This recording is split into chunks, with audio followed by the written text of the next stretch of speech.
agira ngo babwire indi makuru twamenye mu minsi yashize.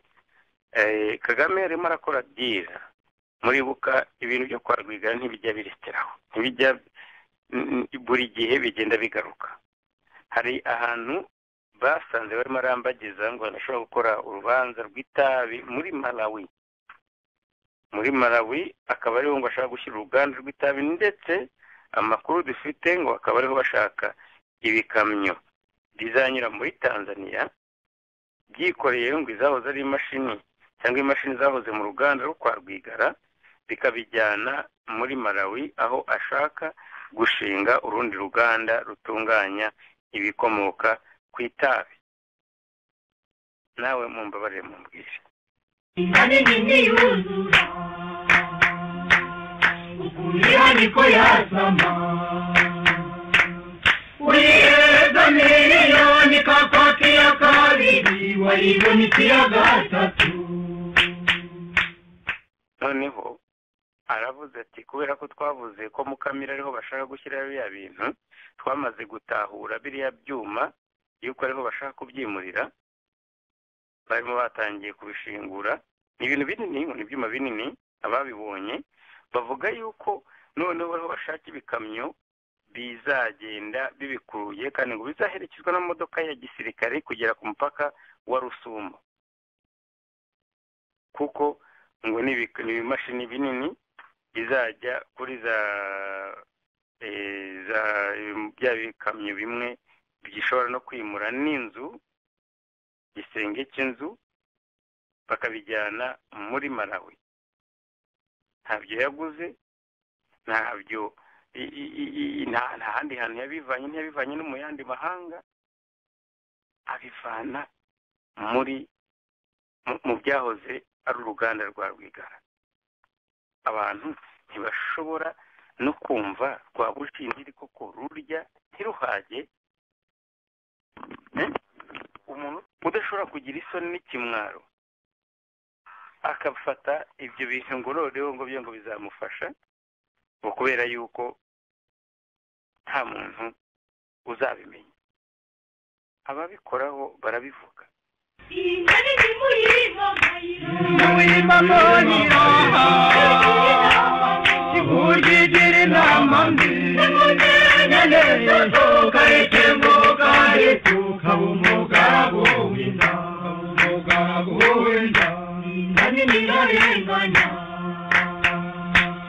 Nitinya no kwambura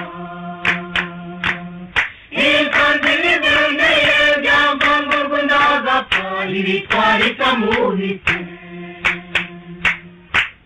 Reka nze mbabwire umuntu watwandikiye atubwira amafaranga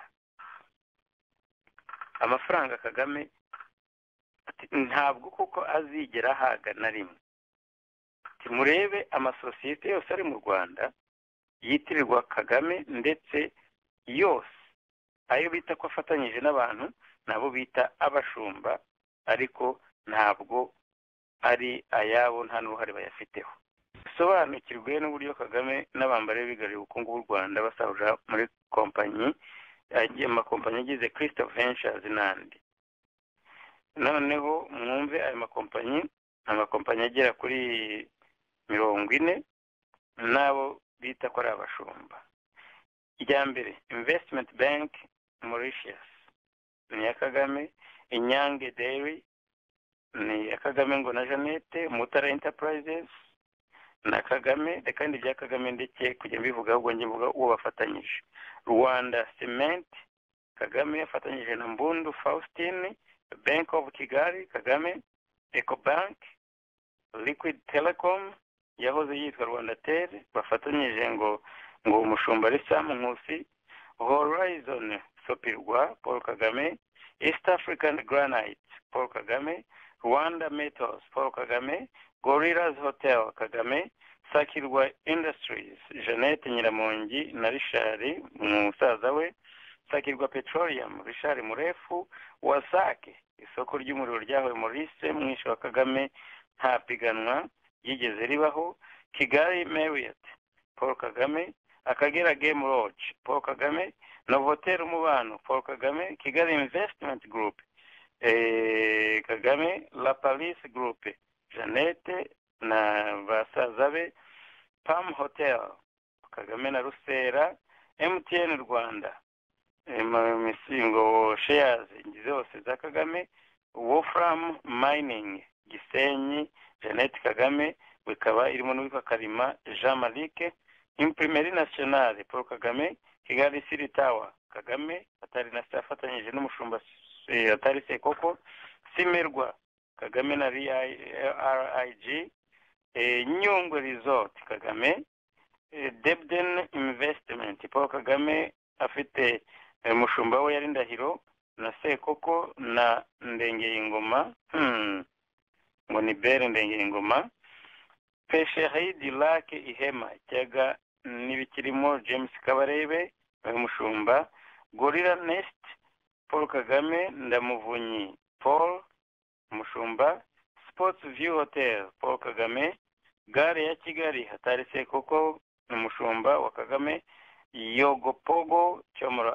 Ivan, Fair Construction Mugisha Joseph afatanyije na Cyomoro Ivan, Kigali Heights Dennis Karera, Musoni James ndetse akaba ari abashumba ba Paul Kagame, Shares muri Safari.com cyangwa Safaricom Nairobi, Paul Kagame, Galaxo Smith Line na Kagame Niyikiza nako bose akaba abashumba ba Kagame bafatanyije n'uko Niyikiza, Telecom House isinigeze nyivugara Paul Kagame, Crystal Telecom Paul Kagame, Green Hills Academy Jeannette, Singita Kwitonda Lodge Luke Bells umushumba wa Paul Kagame, Babon Coffee Starbucks n'u Rwanda Paul na Jeannette Kagame, ati binabyo tuzakomeza kubatohereza ndetse tuzabohereza n'ibindi. Ibyo byose byitirirwa Kagame, RPF ariko Kagame atwara 98 y'inyungu cyangwa akagenda muri drawings, RPF igatwara pourcentage ebyiri gusa, abakozi bayo bahembwa agatubute nta misoro ya leta bishyura. Ibi nari mbivugiye aho nari maze kuvuga biriya bintu by'ibyuma byahoze imashini zakoraga zatunganyaga ibyitabi byo kwa Rwigara, bakaba bashaka kuzabikora muri Malawi. Ngani nirabeza dukigamije n'ibyiza bitini muhaguruke duharagire biriya byazikitwarira ingani nimuyimamahira imurigire inama mbi imurigire